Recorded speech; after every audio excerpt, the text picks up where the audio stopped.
ചെന്നു ചേരും പ്രത്യാശയിടത്തു.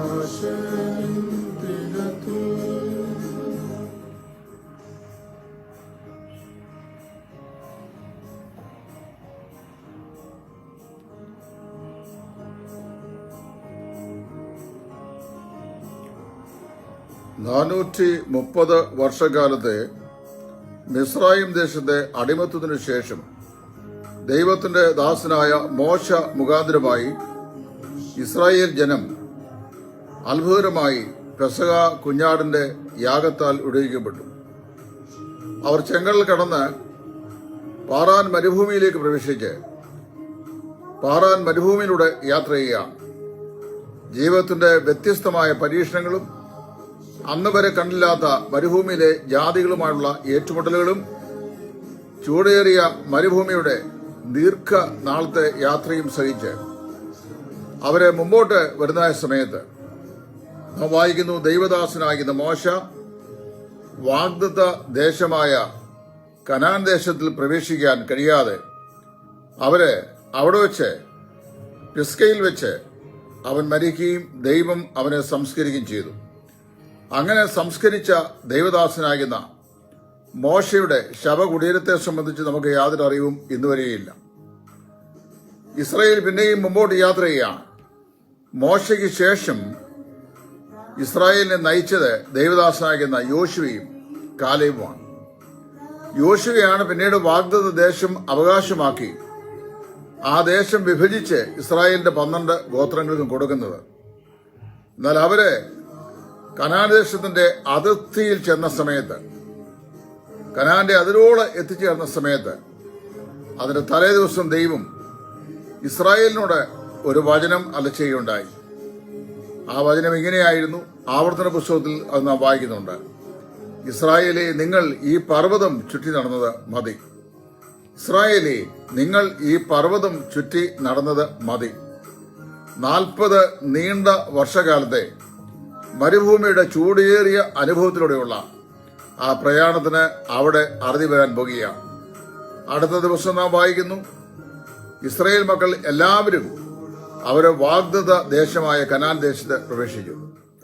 സീനായി പർവ്വതം ചുറ്റി കഴിഞ്ഞ 40 വർഷങ്ങളായി നടന്ന അവരുടെ അലച്ചിലിന്റെയും ഉഴൽച്ചകളുടെയും നാളുകൾ അവിടെ പര്യവസാനിക്കുകയാണ്. ദൈവം തങ്ങളുടെ പിതാക്കന്മാരുടെ വാഗ്ദം ചെയ്ത വാഗ്ദത്ത ദേശമായ കനാൻ ദേശത്ത് ദൈവം പറഞ്ഞതുപോലെ അവരെ പ്രവേശിപ്പിച്ചു. ഇസ്രായേലിയെ, നിങ്ങൾ ഈ പർവ്വതം ചുറ്റി നടന്നത് മതി എന്ന് ദൈവം അവരോട് പറഞ്ഞു. കർത്താവായ യേശു ക്രിസ്തുവിന് പ്രത്യാശ വെച്ചിരിക്കുന്ന വിശ്വാസികളാകുന്ന നമ്മെ സംബന്ധിച്ച് ഇസ്രായേലിനോട് ദൈവം പറഞ്ഞ അതേ വാചകമാണ് ഇപ്പൊ പറയാനുള്ളത്. ഇസ്രായേലേ, നിങ്ങൾ ഈ പർവ്വതം ചുറ്റി നടന്നത് മതി എന്ന് പറഞ്ഞതുപോലെ കഴിഞ്ഞ 2000 വർഷങ്ങളായി നമ്മുടെ പാപങ്ങളെ ചുമന്നുകൊണ്ട് കാൽവറിലെ ക്രൂശിലേക്ക് പോകുകയും അവിടെ നമ്മുടെ പാപത്തിന് പരിഹാരം വരുത്തിയ ശേഷം അരിമത്ഥയിലെ യോസേഫിന്റെ കല്ലറയിൽ നിന്ന് ഉയർത്തെഴുന്നേറ്റ് 40 നാളോളം തന്റെ അരിമ ശിഷ്യന്മാർക്ക് പ്രത്യക്ഷനായി അതിനുശേഷം അവർ കാണുക സ്വർഗാരോഹണം ചെയ്ത ഈ കർത്താവായ യേശു എത്രയും വേഗം മടങ്ങി വരും എന്നുള്ള ശുഭപ്രത്യാശയിലാണ് ഞാൻ നിങ്ങൾ ജീവിക്കുന്നത്. അങ്ങനെ ജീവിക്കുമ്പോൾ വളരെ വ്യക്തമായി മനസ്സിലാക്കേണ്ട മറ്റൊരു വിഷയമുണ്ട്. നമ്മുടെ കർത്താവ് നമ്മോട് പറയുകയാണ്. എന്താ പറയുന്നത്?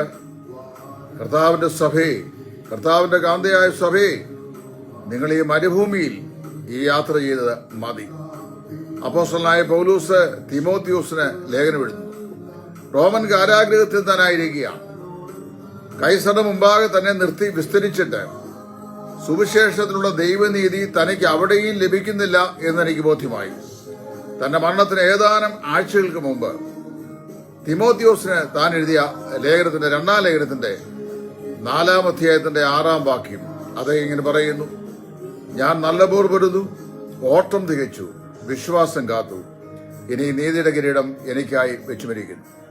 എനിക്ക് മാത്രമല്ല, എന്നോടുകൂടെ കർത്താവിന്റെ പ്രത്യക്ഷയിൽ പ്രിയം വെച്ച ഏവർക്കും കൂടെ തന്നെ. പ്രിയമുള്ളവരെ, നമ്മുടെ പ്രവാസകാലം തീരാറായി. കഷ്ടങ്ങളിലും കണ്ണുനീരിലും നിന്ദയിലും അപമാനത്തിലും രോഗത്തിലും മെലിഴ്ചയിലും ഏകാന്തതയിലും നമ്മുടെ ജീവിതം മുൻപോട്ട് പോകുമ്പോൾ നാമൊക്കെ ഒരു പക്ഷെങ്കിൽ മനസ്സ് മടുത്ത് പോയിട്ടുണ്ട്. എന്നാൽ കർത്താവിന്റെ വചനം പറയുകയാണ്, ഇതാ അവൻ എത്രയും വേഗം വരുവാൻ പോവുകയാണ്. വളരെ വേഗത്തിൽ നമ്മെ സ്നേഹിച്ച നമ്മുടെ പ്രാണപ്രിയനെ നാം നേരിൽ കാണുവാൻ പോവുകയാണ്. അവനോടൊത്ത് നാം അനന്തകാലം നിത്യതയിൽ സന്തോഷമായി ജീവിക്കാൻ പോവുകയാണ്. നമ്മുടെ പ്രവാസം ഇവിടെ അവസാനിക്കാൻ പോവുകയാണ്.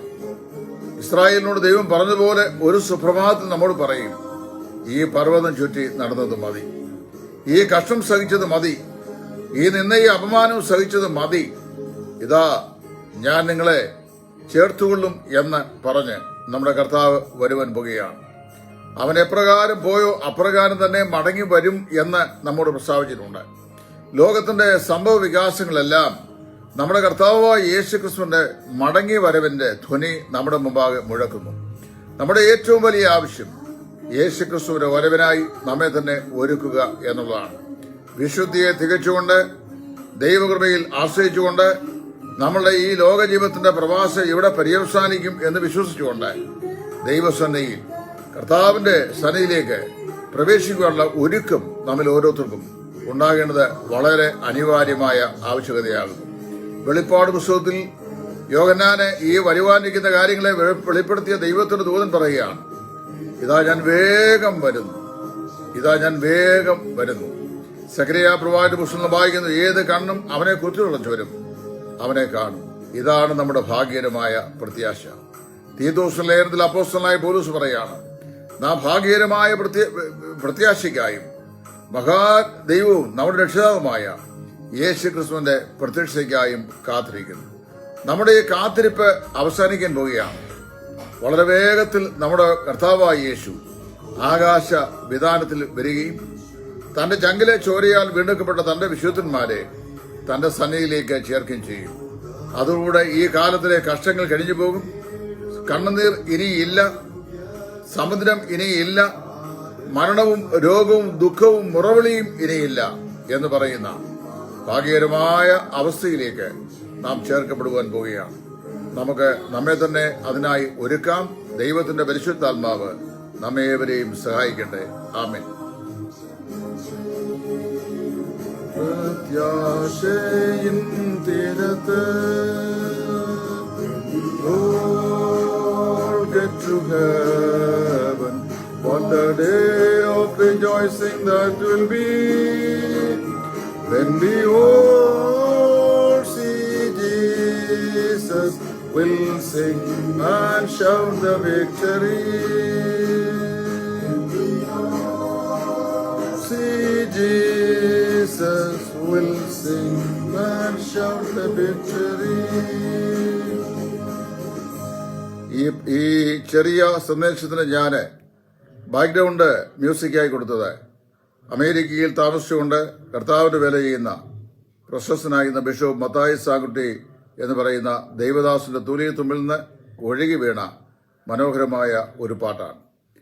When we all get together, what the day of rejoicing that will be, when we all see Jesus we will sing the song of victory എന്ന് പറയുന്ന പ്രശസ്തമാകുന്ന ഇംഗ്ലീഷ് ഗാനത്തിന്റെ ട്യൂണ് ചുവട് പിടിച്ചുകൊണ്ട് ബിഷപ്പ് മത്തായി സാങ്കുട്ടി രചിച്ച മനോഹരമായ ഒരു പ്രത്യാശ ഗാനമാണ് ഈ പാട്ട്.